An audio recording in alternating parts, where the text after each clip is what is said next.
Ayo jauh.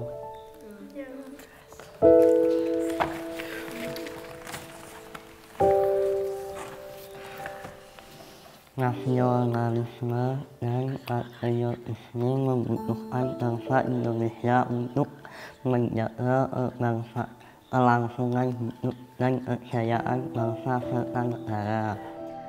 Di masa dulu, pejuang muda berjuang untuk kemerdekaan dan kejayaan Indonesia. Di masa kini, kita sebagai pelajar berjuang untuk mendapatkan pendidikan yang tinggi. Di sini, aku dan teman-temanku punya kisah perjuangan untuk sekolah. Yang jawab ini. Orang minggu. Yang tulang minggu. Yang tulang minggu. Nyerang minggu. Emangnya orang kangen pak kalau nggak ipain apa? Ya kangen. Aku dan teman-teman di sekolahku menjadikan para pejuang sebagai panutan kami. Apapun tantangan di depan kami, bersekolah dan meraih cita-cita adalah hal yang harus diperjuangkan. Jauh sekolah pas nggak saat nggak paling nang ini ya. Nggak saya wes main, ngapa wes main, ngapa pindah, kok lah. Ya wes saja wes ini mulai lah. Ya wis. Paten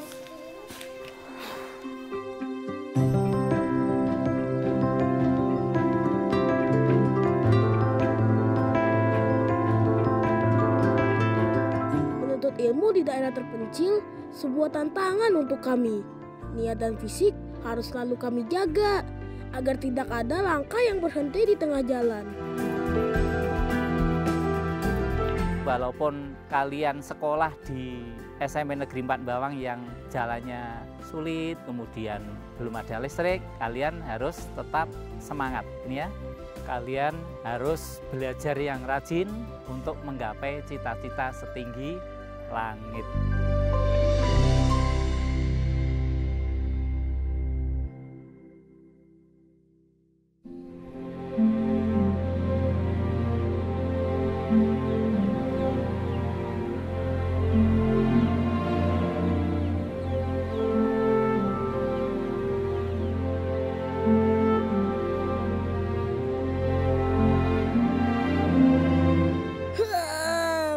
Sudah pagi, selalu aku yang bangun lebih dulu. Teman-teman, ayo bangun. Dika, Ari, Jaya, sudah pagi nih. Saya nangis sekolah kawan.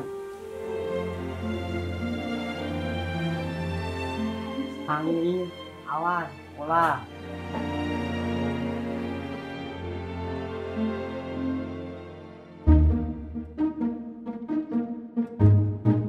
Oh iya, perkenalkan, namaku Slamet Yadi. Aku salah satu murid yang menginap di asrama sekolah. Alasannya, nanti kamu juga akan tahu teman. Hehe. Temani aku menjalani aktivitas sebagai murid yang bersekolah di daerah terpencil yuk.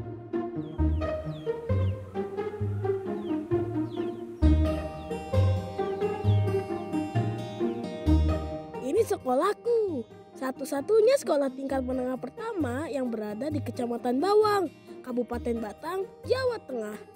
Sekolahku dikelilingi pegunungan dan perbukitan teman. Pemandangannya sangat indah kan? Terletak di lereng Gunung Prau dan Gunung Sipandu, membuat cuaca di sini sejuk sekali. Malahan sangat dingin teman. Tapi aku dan teman-teman sudah biasa dengan kondisi seperti ini. Kamu kalau melihat perilaku bullying, kalau kamu tidak berani menegur pelakunya, silahkan kamu laporkan kepada guru. Aku duduk di kelas 7. Yang di sebelahku ini adalah sahabatku, Dika namanya.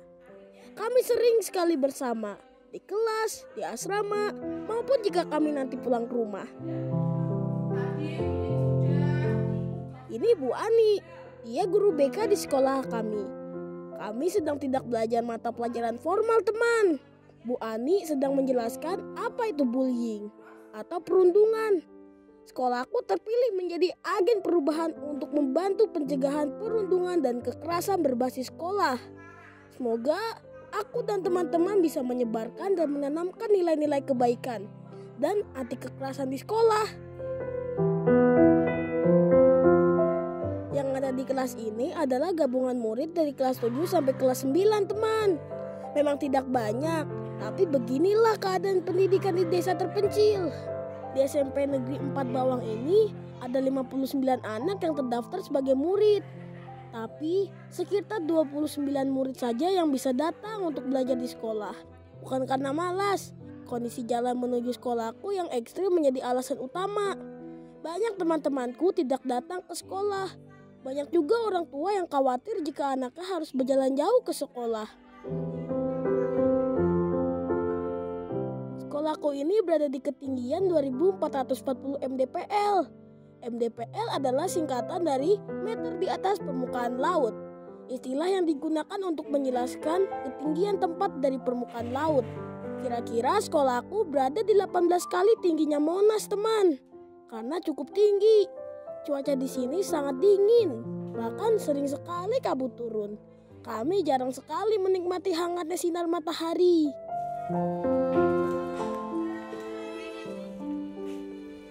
Nah, mumpung matahari masih bersinar, biasanya teman-teman akan menghangatkan tubuh dengan sekadar duduk di bawah sinar matahari sambil bercerita.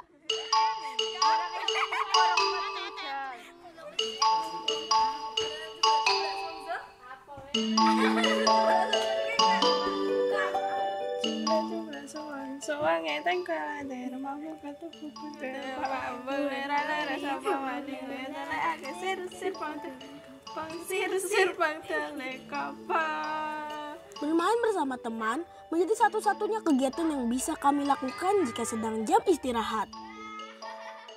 Teman-teman perempuan biasa bermain permainan tradisional. Permainan yang sedang mereka mainkan ini namanya cublak-cublak suweng.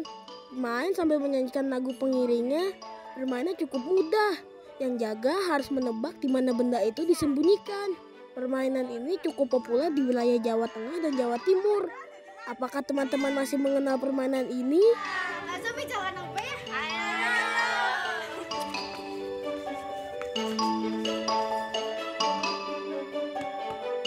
Kalau aku dan teman-teman laki-laki biasa bermain bola. Sekolahku ini baru dibangun pada tahun 2014, teman. Berkat bantuan dari pemerintahan Australia. Alasannya karena sekolahku termasuk dalam daerah 3T, yaitu terluar, terpencil, dan tertinggal.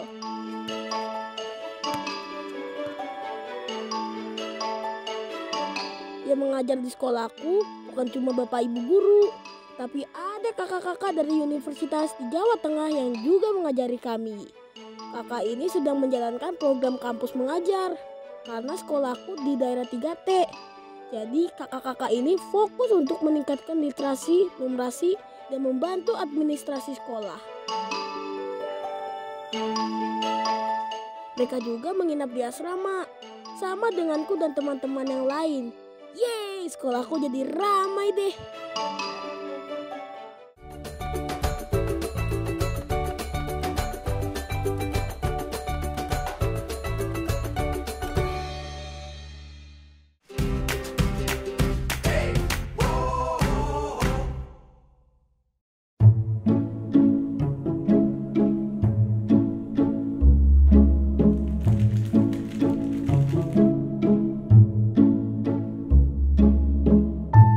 Kegiatan belajar di sekolah, sebagian dari murid-murid di sini termasuk aku tidak pulang ke rumah.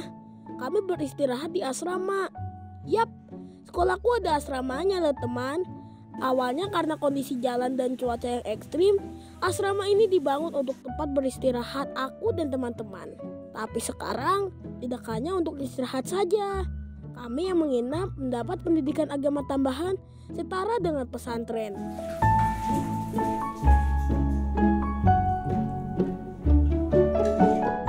Jadi SMP Negeri 4 Bawang ini satu-satunya sekolah negeri yang memiliki pesantren. biasanya kan pesantren yang membuka sekolah formal. Nah, ini satu-satunya yang sekolah formal membuka pesantren. Ini hanya di SMP Negeri 4 Bawang. Segala kegiatan kami di sekolah dan di asrama tidak dipungut biaya. Seragam, buku, dan makan kami 3 kali dalam sehari semua gratis. Hal ini demi menarik minat orang tua untuk mau menyekolahkan anaknya. Karena kegiatan di asrama setara pesantren. Nantinya setelah kami lulus, kami akan mendapat 2 ijazah teman. Ijazah pendidikan formal dan ijazah pesantren. Semoga perjuanganku untuk semangat sekolah bisa membawaku 1 tingkat lebih dekat dengan cita-citaku.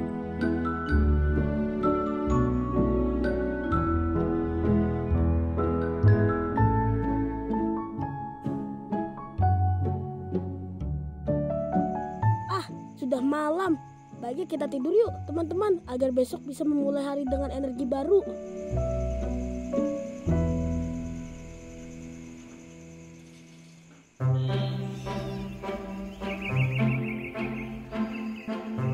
Assalamualaikum warahmatullahi wabarakatuh. Bapak, Ibu guru dan adik-adik kampus mengajar, karena beberapa siswa ada yang tidak berangkat. Nanti ada beberapa guru yang saya tugaskan untuk jemput bola ke rumah siswa. Jika anaknya sehat dan memungkinkan untuk diajak ke sekolah. Nah, untuk teknisnya, karena ini medannya sulit dan rawan, ini menggunakan motor, Pak.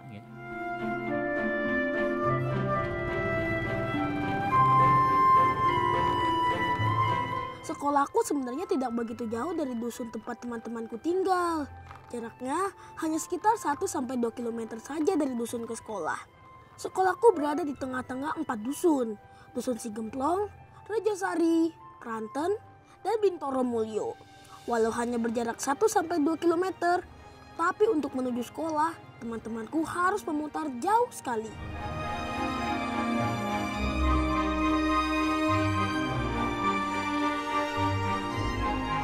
Untuk dari SMP ke Pranten itu sebenarnya jaraknya 1 kilo. Tapi untuk menuju ke SMP ini harus muter, bahkan melewati Kabupaten Banjarnegara, sekitar 15 kilo. Itu jarak terdekat dari Dukuh ke SMP, yang dari Dukuh Pranten. Kemudian yang dari Dukuh Rejosari, yang di atas SMP, jaraknya 1 kilo. Tapi untuk menuju ke SMP harus melewati Dieng. Ketika panggilan sudah menyentuh hati, guru-guruku akan membagi tugas untuk menjemput murid yang lebih dekat dan mengajar murid di rumahnya. Sungguh mulia sekali pahlawan tanpa tanda jasa ini. Aku sangat salut. Pak Didi berarti yang ke atas saya yang ke bawah ya Pak Didi? Oke, sip.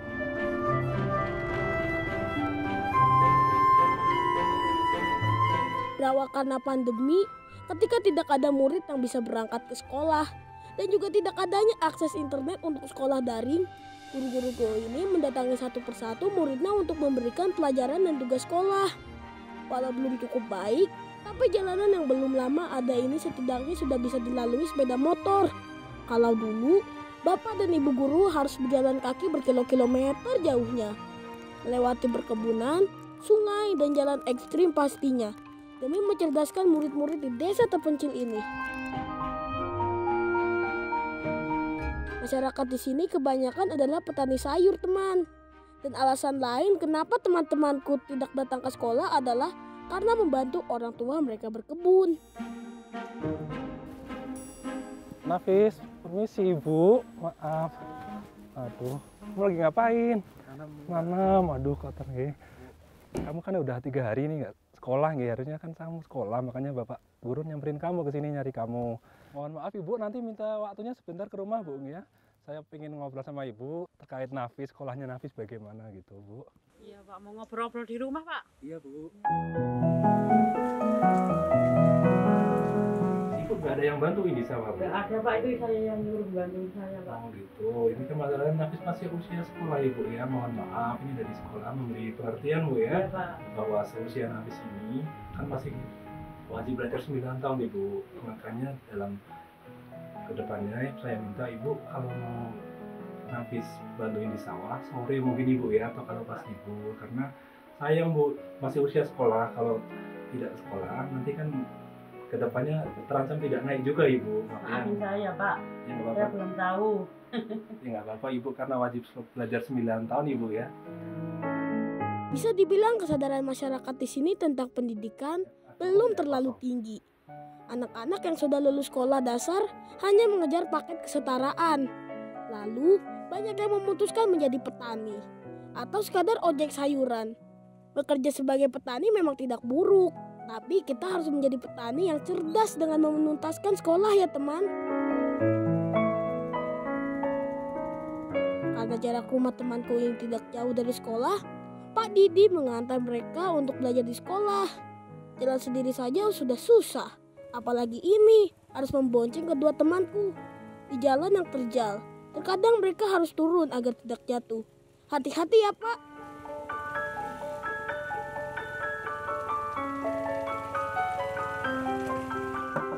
Assalamualaikum. Bu Eva. Ya. Kalau Pak Didi menjemput teman-teman yang rumahnya dekat dan mengantar ke sekolah, Bu Eva menghampiri temanku yang tidak datang ke sekolah, lalu memberi materi pelajaran di rumahnya. Meski hujan dan harus melalui jalan licin, tekad untuk keberanian guruku sangat besar kan teman. 4 jempol deh untuk guru-guruku. Ya, sebagian guru untuk siswa yang memang benar-benar tidak bisa ke sekolah, kami sejak tahun 2020 atau awal pandemi itu door to door ke rumah siswa. Biasanya hari Senin kami mengirim tugas, kemudian hari Sabtunya mengambil tugas tersebut. Guruku tidak hanya seorang pengajar, bagiku mereka juga petualang. Berani melalui rintangan demi menjadi pelita murid-muridnya.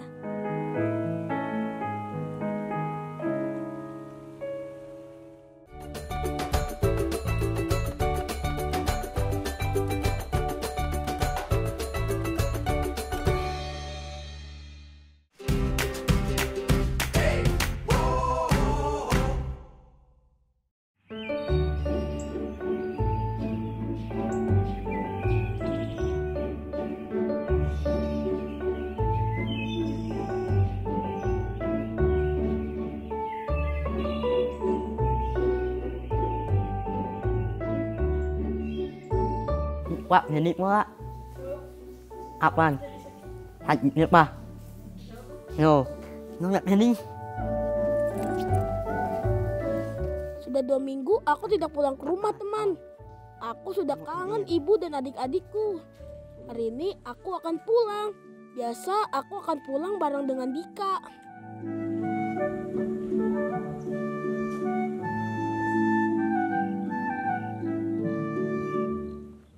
Sebenarnya jarak rumahku ke sekolah tidak lebih dari 2 km. Kalau berjalan kaki mungkin hanya 1 jam. Tapi cuaca yang tidak menentu dan kondisi jalan yang ekstrim membuatku lebih memilih menginap di sekolah.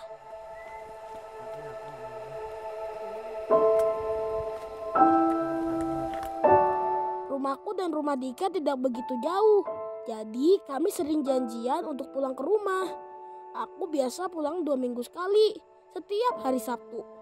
Naik turun bukit atau jalan berbatu tidak masalah untuk aku lewati. Tapi kalau longsor seperti ini, aku takut juga teman. Karena caranya kalau ini capek ini, kadang ada yang susah dan kadang ada yang gampang dan kan sekolah harus ya walaupun itu kayak apa harus sekolah tetap. Jalan yang aku lalui ini memang rawan sekali longsor. Apalagi kalau hujan turun sangat deras. Saat berangkat, Langit cerah, di tengah jalan bisa aja turun hujan atau kabut turun sangat tebal seperti ini. Ah, untung aku sudah mau sampai rumah.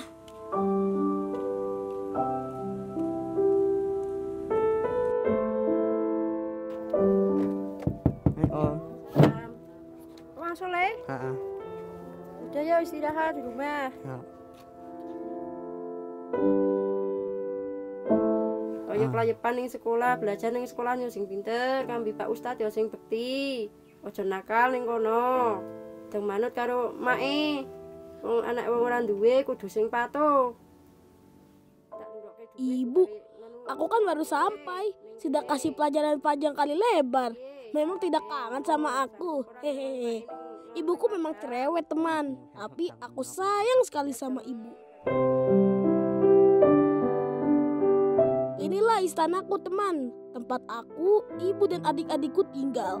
Walaupun sederhana, rumah ini yang selalu aku rindukan. Di sini kami hanya tinggal berempat. Bapakku bekerja di Jakarta sebagai seniman bangunan. Bapak pulang 5 bulan sekali untuk menengok kami di sini. Semangat ya Pak. Tenang saja, ibu dan adik-adik biar aku yang jagain.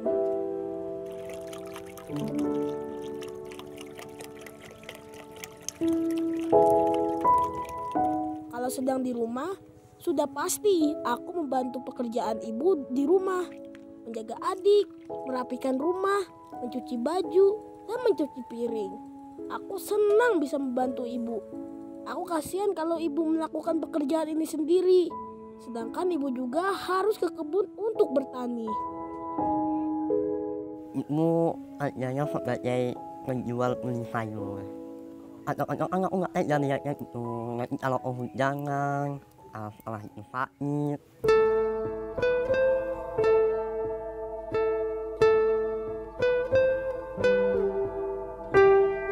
Sekolah di daerah terpencil sangat tidak mudah teman.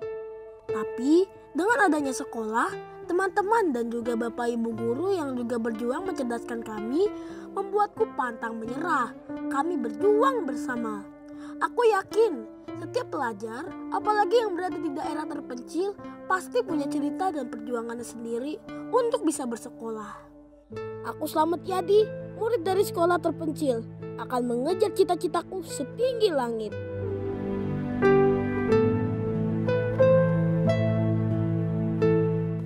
Aku ingin menjadi orang